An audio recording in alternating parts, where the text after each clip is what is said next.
All right, so today we're going to work on push pattern. This week we're going to focus on the pushing, and in kind of we do a ton of pushing. There's a lot of push-ups, there's a lot of burpees and squat thrusts and all kinds of exercises that involve pushing ourselves up off the floor or pushing weight out in front of us or being on our backs and pushing weight up, pushing weight overhead. There's a lot of things involved there. And one of the key pieces is making sure our athletes are good at controlling their shoulder blades. So we're going to do a couple of different things to sort of help with that today. The first thing is called the 2-out drill, and it is designed to help it comes from the baseball world. It's designed to help people get ready to throw. And so what we're going to do is work on little bits of movement in the arm, in the shoulder blade, and in the spine, all of which are important in throwing and pushing in general. So we're going to start with the arms out. The feet I put a little bit wider than my shoulders just to feel really stable through my lower half so I can focus my energies up here. I do little arm circles going forward for about 5 or so of all these. Then I go little arm circles going back. Then I make them bigger and I go forward again. These are really big, maybe even clapping in the front if it's a nice team warm up. Then we go backward for 5.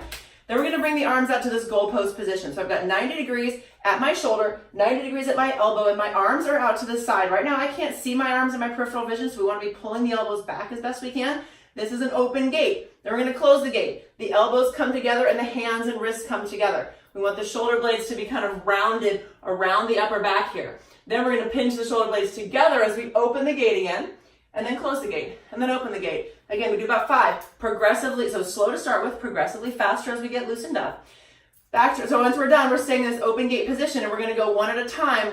Arm comes down, and then the other arm comes down. My shoulder blades stay pulled back. My elbows are so far back that I can't see them, so I'm not caved forward. And my elbows stay at the same height, so we're not coming down into here. Elbows are up high, arms parallel to the floor. So, and then we come into this ready position, hinged posture. So I go hips back a little bit, my spine's still pretty straight. My belt buckle is facing the floor, and I'm just gonna spin my upper body for 5 or so to each side.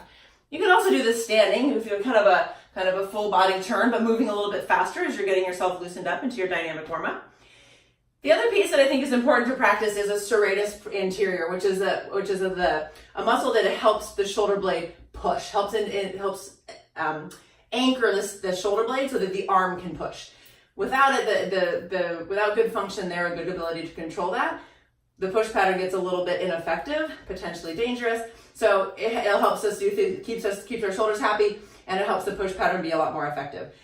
The shoulder blade control is one of the main ingredients to effective push-ups and pull-ups. So when you have athletes that are trying to work toward bettering those things, working with their shoulder blade control is a huge step in the right direction.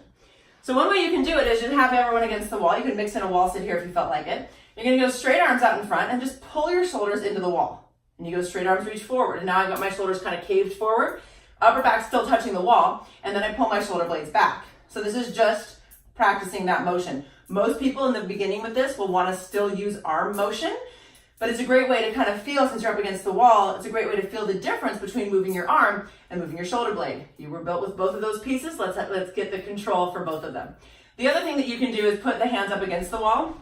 So if I put my hands up against my wall here, as if I'm going to do a push-up, but I don't bend my elbows. All I do is roll my shoulders back. So now I've got a doming position across my upper back, and then I pull my shoulder blades toward each other as my chest comes toward the wall. Of course, this can be done on a box or the floor also. This is the top of the push-up, to be a little rounded through the shoulder blades, and then the shoulder blades come toward each other as we lower down toward the floor in our push-up. So 2-out drill to get the shoulders, scapula, and T-spine ready for all this, and then practicing serratus control. Protraction is what we call that, when the shoulders are rounding forward, and retraction, which is what we call it when the shoulder blades are pulling back. So practice experiencing that motion. First just the motion, then with a little bit of weight in it, on the wall, the box, the floor. You can even do it in quadruped. And get ready for some great pushing. Have fun.